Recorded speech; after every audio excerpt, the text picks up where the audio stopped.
بسم الله الرحمن الرحيم فاسألوا أهل الذكر إن كنتم لا تعلمون। ওয়ালাইকুম আসসালাম রহমতুল্লাহি ওয়া বারাকাতুহু। জি দিনী ভাই আব্দুর রহমান সাহেব, আপনি জানতে চেয়েছেন যে মহিলারা যদি ঈদের নামাজে না যেতে পারে যে কোনো কারণে, তাহলে তারা বাড়িতে ঘরোয়াভাবে মহিলা সদস্যদেরকে নিয়ে জামাত সহকারে ঈদের নামাজ পড়তে পারবে কি পারবে না, এই ছিল একটি প্রশ্ন। আরেকটি প্রশ্ন হলো যে এটা তাদের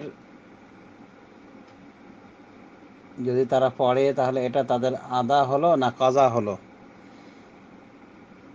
অর্থাৎ এই সালাত তাদের কাজা হিসেবে পড়তে হবে নাকি আদা হিসাবে। আরেকটি প্রশ্ন ছিল ঈদের সালাত কিভাবে পড়া লাগে, মানে তিনটি প্রশ্ন। মহিলাদের বিষয়ে আমরা যা জানতে পারি, রাসূলুল্লাহ সাল্লাল্লাহু আলাইহি ওয়াসাল্লাম মহিলাদেরকেও নির্দেশ করেছেন ঈদের মাঠে হাজির হওয়ার জন্য। উম্মে আতিয়া রাদিয়াল্লাহু আনহা বলছেন যে আমাদেরকে নির্দেশ করা হয়েছিল যেন আমরা পিরিয়ডে থাকা মহিলাদেরকেও এবং পর্দানশীল মেয়েদেরকেও বের করি ঈদের জন্য। বুখারী শরীফ আরেকটি বর্ণনা হয়েছে যে রাসূলুল্লাহ সাল্লাল্লাহু আলাইহি ওয়াসাল্লাম তিনি ঈদের মাঠে যাওয়ার নির্দেশ করেন মহিলাদেরকে। বলা হয়েছিল যে যদি আমাদের কাউরি বড় চাদর না থাকে তাহলে তার বের না হতে কি কোনো সমস্যা আছে, কোনো অসুবিধা আছে? রাসূলুল্লাহ সাল্লাল্লাহু আলাইহি ওয়াসাল্লাম তখন বলেছিলেন যে তার সাথী যেন, অর্থাৎ তার সঙ্গিনী যেন তাকে তার বড় চাদর পরিধান করায়। তো এই হাদিসটি বিভিন্ন শব্দে এসেছে। তো বুখারী হাদিস থেকে আমরা জানতে পারি যে মহিলাদেরকে নির্দেশ করা হয়েছে ঈদগাহে বের হওয়ার জন্য, এবং অন্যান্য হাদিস থেকে জানা যায় যে মহিলাদের জন্য ঈদের মাঠে বের হওয়া ওয়াজিব। ওয়াজাবাল খুরুজ আলা যাতি নিতাকিন, আলা কুল্লি যাতি নিতাকিন, প্রত্যেক যুবতী নারীর প্রতি, কমরবন্ধ ব্যবহারকারী নারীর প্রতি ঈদগাহের মাঠে যাওয়া ফরজ, ওয়াজিব। সহিহুল জামের হাদিস।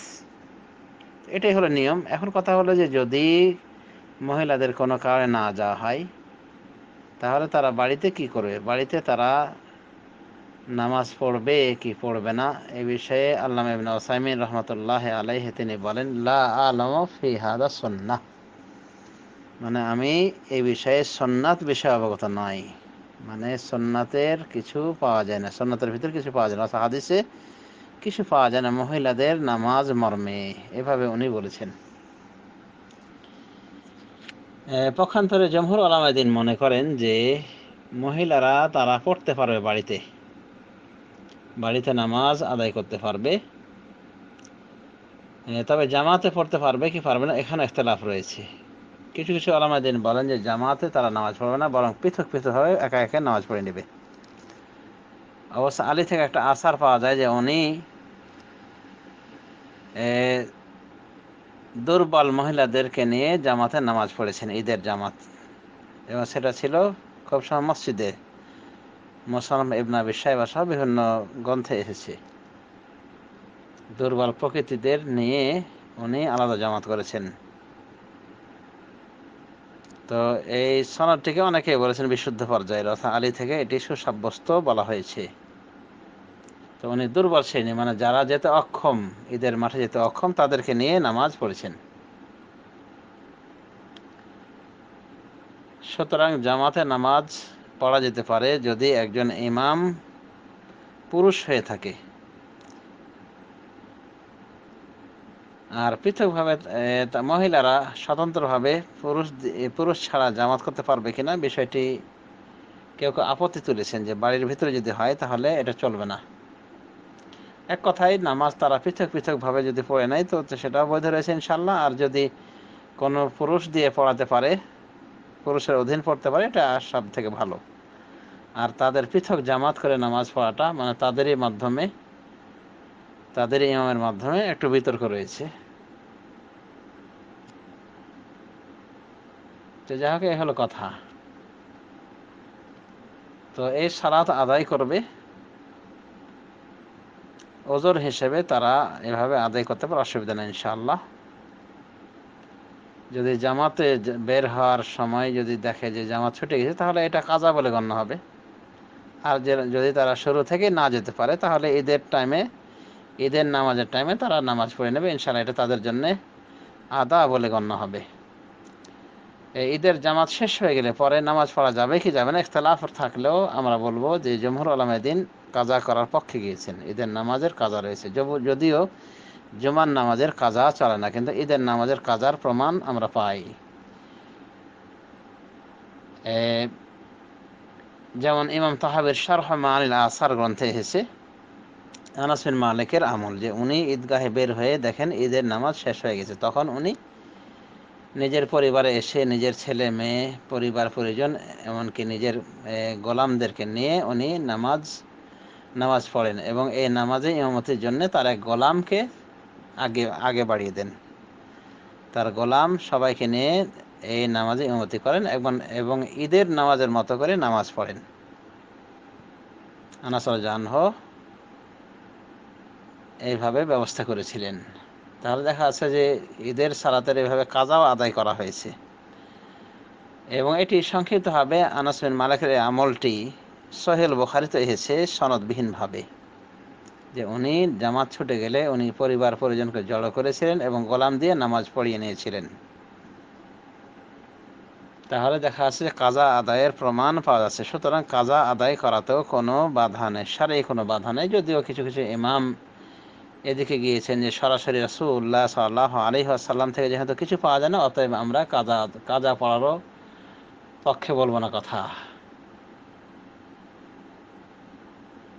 এইভাবে কিছু উলামায়ে দ্বীন গিয়েছেন। তবে যেহেতু আমরা সাহাবীর আমল পেয়ে গিয়েছি, অতএব আমরা কাজার পক্ষে। হ্যাঁ, আব্দুর রহমান ভাইয়ের আরেকটি চমৎকার প্রশ্ন ছিল যে ঈদের সালাত কিভাবে পড়তে হবে। ঈদের সালাত পড়ার তরিকা হলো মনে মনে নিয়াত থাকতে হবে যেটা ঈদের নামাজ, আর নাওয়াইতে এগুলি গোষ্ঠী সহ বিদআত। নাওয়াইতের কোনো কিছুই বলা যাবে না, মুখ দিয়ে উচ্চারণ করা এগুলি বিদআতি কর্ম। তাই মনের ভিতর সংকল্প থাকতে হবে এটা ঈদের নামাজ। এরপরে তাকবীরে তাহরিমা বাঁধবে, এরপরে পরপর 7টি তাকবীর দিবে। তাকবীরে তাহরিমা বাদ দিয়ে আর 6টি তাকবীর দিবেন ইমাম, এটা বলেছেন ইমাম আহমদ বিন হাম্বল রহমতুল্লাহ আলাইহি, এবং তিনি 6 ও 7 তাকবীরের হাদিসগুলিকে তাকবীরে তাহরিমা সহ গণ্য করেছেন।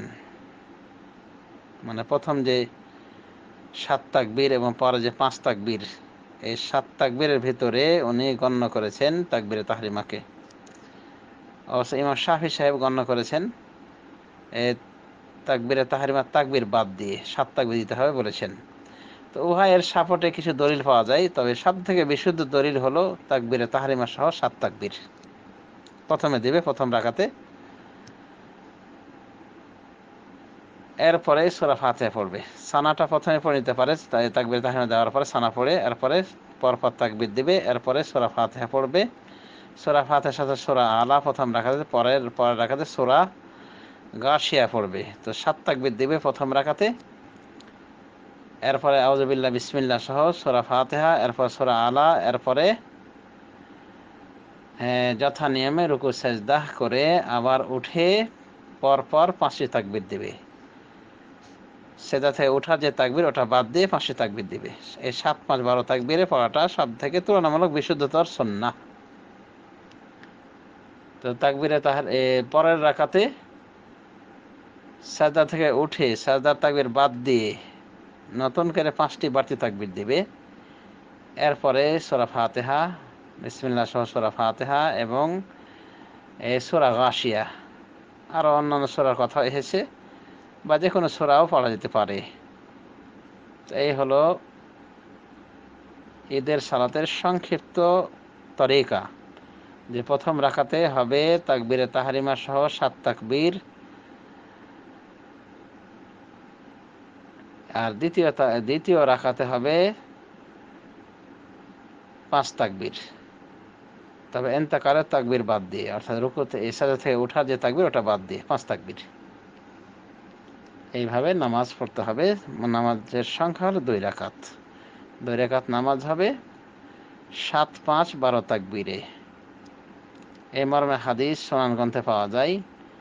আর 6 তাকবীরের হাদিস কিছু পাওয়া যায়, ওই মর্মে কিছু হাদিসকে অনেকে মানে জয়ীফ বলেছেন, কিছু আলামাদিন ওগুলোকে সহিহ বিশুদ্ধ বলার দিকে গিয়েছেন। তাদের মধ্যে বর্তমান জামানার শ্রেষ্ঠ মুহাদ্দিস আল্লামা নাসির আলবানী রহমতুল্লাহ আলাইহি 6 তাকবীরের হাদিসকে সাপোর্ট করেছেন। আবু দাউদে 6 তাকবীরের এখানে হাদিস রয়েছে, সে হাদিসকে সাপোর্ট করেছেন।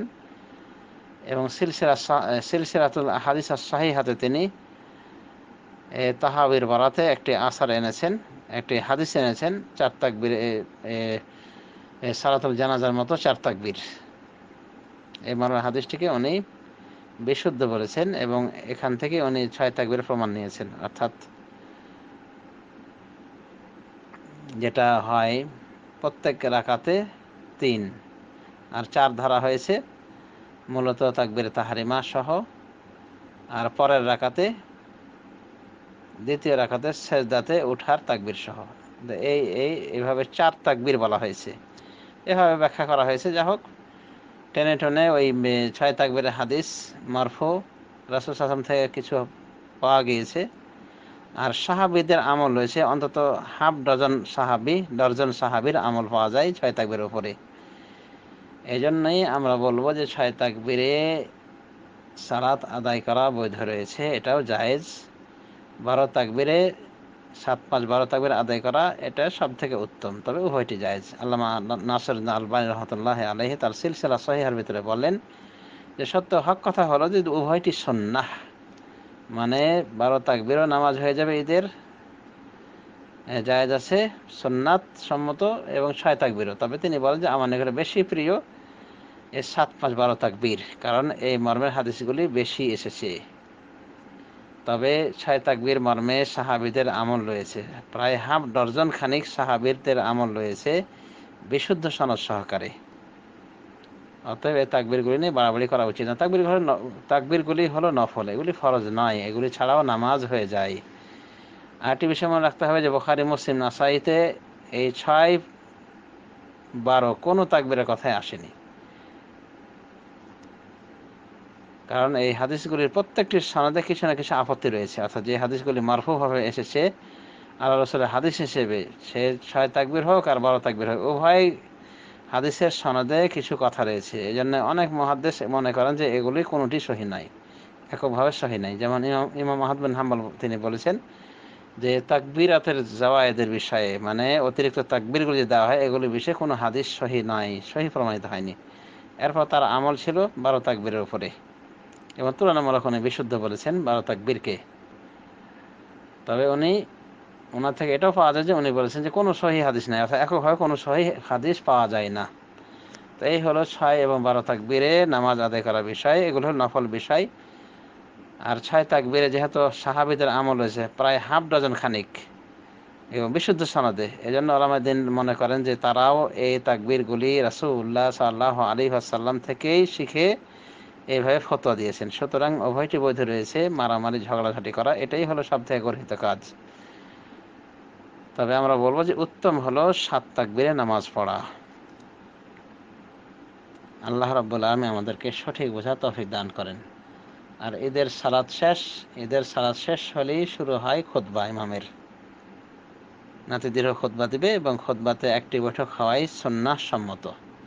2টি বৈঠক এটা রাসূলুল্লাহ সাল্লাল্লাহু আলাইহি ওয়াসাল্লামের হাদিস দ্বারা প্রমাণিত নয়, অতএব একটি হয় সুন্নাহ সম্মত এবং উত্তম। আর ঈদের নামাজের জন্য ডাকা হাঁকা করা, বলা যে ভাইজানরা আপনারা চলে আসেন, আর মাত্র 10 মিনিট, আর মাত্র 5 মিনিট, এগুলো বিদআত। অনুভাবে ঈদের খুতবায় ঈদের মূল খুতবা শেষ হওয়ার পরে এক একজনের বক্তব্য চলতে থাকে, এটাও বিদাত। তো যাই হোক, এই হলো সালাতুল ঈদ বিষয়ে কিছু কথা। রাসূলুল্লাহ সাল্লাল্লাহু আলাইহি ওয়াসাল্লাম থেকে এমন হাদিস এসেছে, তিনি বলেছেন যে যার ইচ্ছা 7 তাকবীর দিবে, যার ইচ্ছা 9 তাকবীর দিবে, যার ইচ্ছা 4 তাকবীর দিবে। এভাবে রাসূলুল্লাহ সাল্লাল্লাহু আলাইহি ওয়াসাল্লাম ইচ্ছাধীন রেখেছেন। এই হাদিসটিকে আল্লামা নাসির আলবানী রহমতুল্লাহ আলাইহি তার ইরওয়াউল গালিলে উল্লেখ করেছেন। ইবনে আব্বাস থেকে এসেছে যে ইবনে আব্বাস এটা বলেছেন যে যার ইচ্ছা সে এত তাকবীর দিবে, যার ইচ্ছা সে এত তাকবীর দিবে, যার ইচ্ছা সে এত তাকবীর দিবে। সুতরাং যেহেতু স্বাধীনতা এসেছে তাকবীর বিষয়ে, কাজে এই বিষয়গুলি নিয়ে বাড়াবাড়ি করা মোটেও উচিত নয়। আশা করি বুঝতে পেরেছি। ধন্যবাদ।